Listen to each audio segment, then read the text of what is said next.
Hello CS50, this is Keenan Harris. I live in Niceville, Florida, and this is my final project. It's called SimpleKeeks. It's pretty simple. Basically what you've got is two Twitter feeds, one on the left side, one on the right side. One's about Main Street, one's about Wall Street. And if you click on Democrat or Republican, it goes ahead and it takes those feeds and it filters out to stories that you would probably be more leaning towards. And it does the same for the news articles in the center.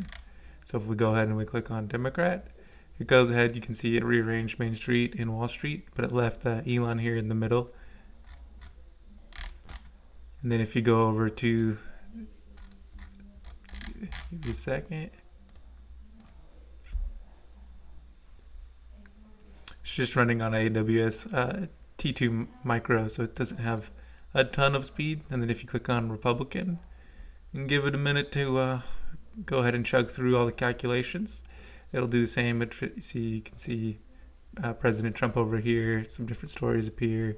You've got some on the Wall Street side, you can see that for the most part everyone seems to be both.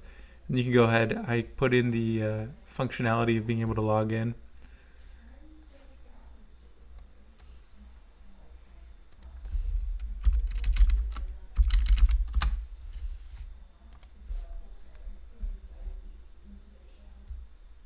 Once you log in, you get some additional options up here. So you can go to Keys Corner here.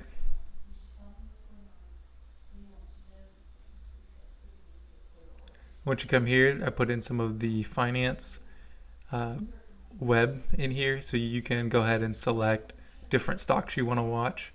And you can see here's some different stocks, and then I picked these yesterday, and you can see that the stock is down a little bit today.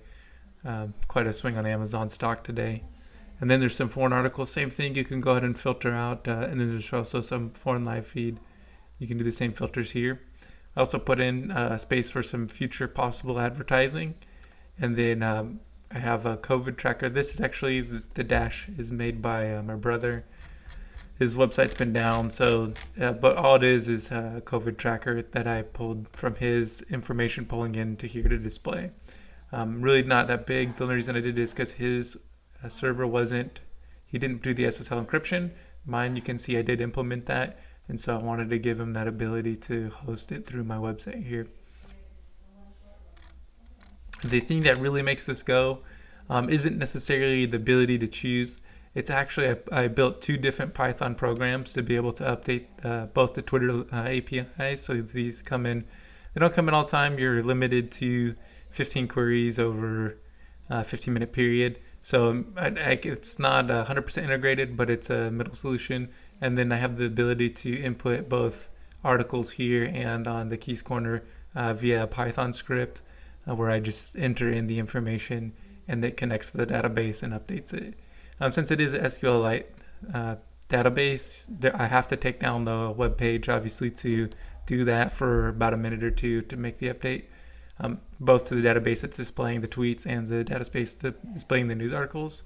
But it is manageable. I mean, I usually do some updates every night, and it runs pretty seamlessly. If a new article comes out during the day, I take it down and put it up. I could get around it by putting it into different databases inside of AWS, but I'm not exactly raking in the money here. If you'd like to donate to my Patreon site, it's down here, and maybe I can make some of those upgrades happen so I don't have to take it down to make those updates. Again, my name's Keenan Harris, and this was CS50.